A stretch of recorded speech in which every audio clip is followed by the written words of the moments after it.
Ух ты, уже таң атып кетті деп бір керлі лайк. Короче, ассалаумағалейкум құрметті көрермендер, сендермен бірге Пол мен Асик және де менің жаңадан видеома қош келдіңіздер.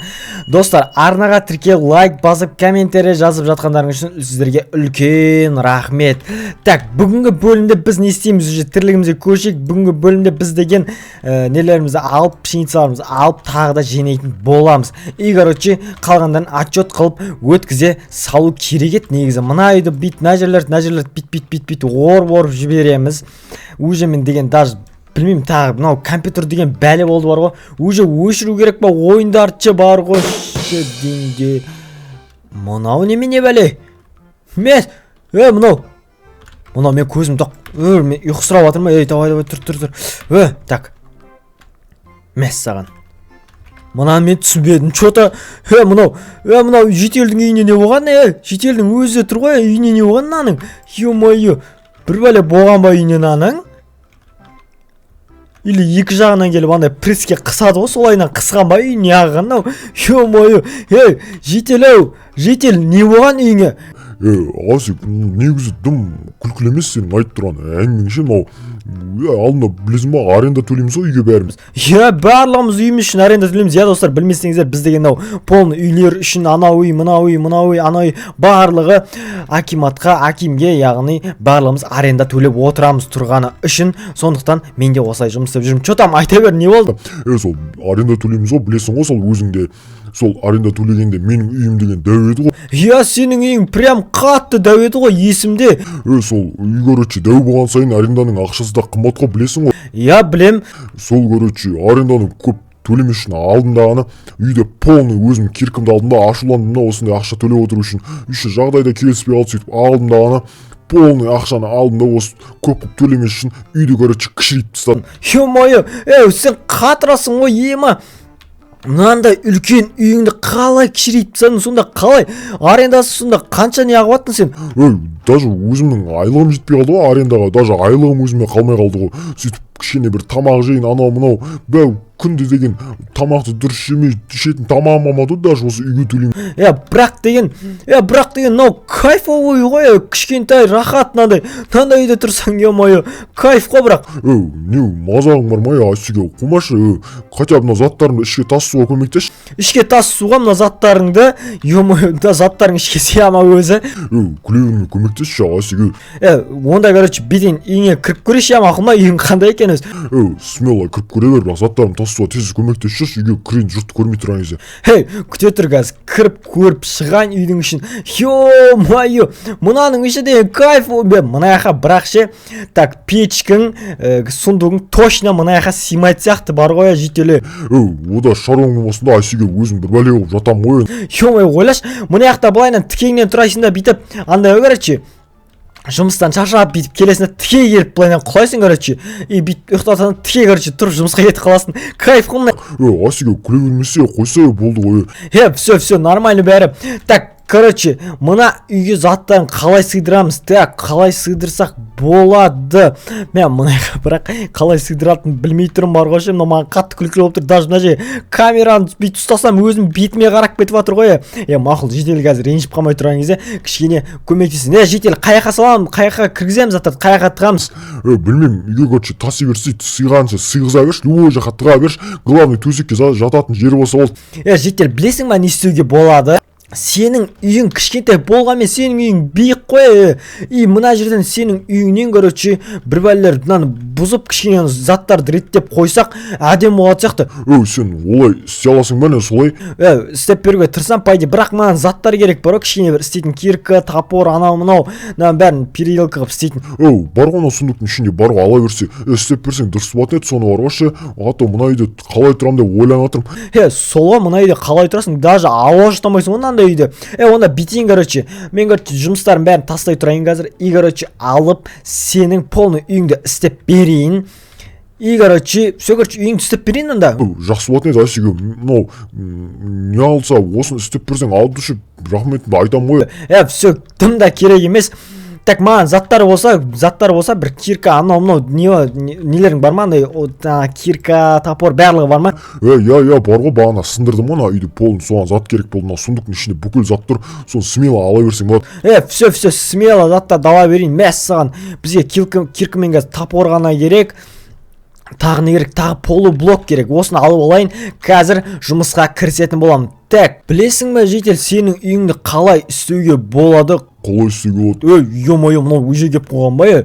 Так, мынаны аламыз, бірінші мынаны сындырамыз, и короче, мынаны кровать тоже сындырамыз, и короче, топормен, киркамен аламыз дағаны, осылайна мына жерді сындырып тастаймыз, до конца ағашқа барғанша, осы жерлерді осылай сындырып тастайық, осылайна кішкене үйің кішкене биігірек болады, и короче, қалай қыламыз полублоктарды, қалай қыламыз, и біз деген полублоктар тура қазір осылайна қыламыз. Так, осылайна қылса нормально бола ма екен, не нормально бола ма екен? Так, походу осылайна қойса нормально болады, осылайна қойса нормально болады. И короче, қалай қылсақ болады? Так. Мына жерге бізге лестница керек, кән житель өтіп кетейін. Так, лестницаны аламыз, кән житель өтіп кетейін. Так, өткіз жүрсе, ё-моё, так аламыз. И короче, осылайнан қоямыз, осылай шығамыз. Так, бізге уютный болу үшін осы нормально деп ойлаймын. И короче, мына жерге төсекті қойуға болады, осылайынан төсекті қойып қоямыз. Тағы не істеуге болады? Тағы но астына короче сундукпен нені қойып қоятын боламыз. Житель өтіп кетейін де. Так, сундукпен, так, мыналарды алып алайық ішіндегі. Короче, житель мыналарды сындыра берсең болады ғой, Я смело сындыра бер, что-то әдем салып жатсың ғой, что-то осыны салып берші до конца. Все смело. Так, аламыз, наны сындырамыз, сундуктарды полный сындырамыз. Верстак тоже бізге керек болады. Так, өтіп кетейін, жителі өтіп кетейін, ауыр затпен келатым өтіп кетейін. Так, қандай заттар бар? Книга дейді, книганы аламыз. Біз деген қалай қыламыз? Біз деген былай қыламыз, короче. Мына жерге, қай жерге печка қойсақ болады, өзі қай жерге қойсақ болады. И короче, дополнительный заттар болса, ол да тіпті зор болып кететін негізше. Біз деген қалай қыламыз? Печка қызып кетпес үшін мынаны былай қоямыз. Печканы, и все осылай зор болған сияқты бар ғой, лучше осылайнан тұрған әдем ғой жителі. Нормально істеп жатсың, осылайнан істей берсе ол үшін. Все істей береміз. Так, келеміз, и мына жерге бізге не істеуге болады? Мына жерге бізге екі сундукты орнатуға болады. Осылайнан, так, қалай орнатсақ болады? Осылай, так, осылай и осылай орнатсақ, вообще зор болып кетті. Міне, үстінде полноценный осылайнан жер бар. И короче, бізге тағы да мына жерден короче нені крафт етуге болады тоже. Не дейтін еді? Печка крафт етсек болады тоже, тағы біреу. И тағы бір печканы алып, мына жерге қойып қойсақ болады. Осы жерде пустой болып тұр екен. Осы жерге тағы бір печка қойып қоямыз. И короче, полноценный мына жерге енді керек заттарын бір бөле қоярсың. Книжный полканы қай қоямыз? Книжный полканы. Может быть, верстакты на жерге қоямыз дағыны. И книжный полка. Міне, мына жерге книжный полка. Жоқ, олайна болмайды екен. Ё-моё, анан крышасын жабайын енді мен қайт. Ё-моё, крышасын ашып қойып мұнан байқамай. Так, житель ренжіп қалмай тұрған кезде тез мынаны жауып тастайын крышасын. Мына жерді сындырайық. И короче, осылайнан алайық. И короче, осылайна шығайық. И короче, мына жерде не істеуге болады? Басқа мына жерді жабайын, и осы жерді жабайын. Мына жерді блоктарын сындырып тастаймыз. И мынау полноценный пайдай нормальный үй болды ше. Мына жерден алайық та, мына терезені алайық та, лучше мына терезені сындыра салайық. Мына терезені сындырып тастайық дағыны, и мына жерге бір булыжын қоя салайық. Все нормальный болған сияқты, үйінің терезесі кішкене уютный болған сияқты. Кән житель өтіп кетейін, житель. Есіктің алдында тұрма, житель, аяққа тұршы. Енді көріп тұрайын да үйде не болып жатқан. Все смело көре берші, мақұл. Так, қалай қылсақ болады? Книжный полка негізі кітап оқымайтын болса, книжный полка саған керек те емес қой. Бірақ керек десең, мына жерге алып қойсақ болады, осылайша. Осылайынан алып қойсақ болады. Мынаны алып алайық, кроваттың орнына мынаны қойып қояйық. И бізге тағы мына үйге не жетіспей тұр, достар? Мына үйге бізге терезе жетіспей тұр. Сондықтан терезені ашамыз, осылайынан ашамыз терезені, осылай ашып қоямыз. И короче, Былайынан ашып қоямыз. Так что-то бізге мына терезенің біреуін сындыра тұру керек сияқты, чтобы ауа кіру үшін бар ғой. Хотя бы жатарға дейін бір ауа кірсе, и короче мына жерге қалған жетелдің заттарын полный салып кетеміз. Алмаздың заттары бар, бұл заттарда базар жоқ заттармен қолданады екенсің жетеле. Так все, на комнатаң полноценный нормальный, на комнатаң чисто крафт комната болады, короче.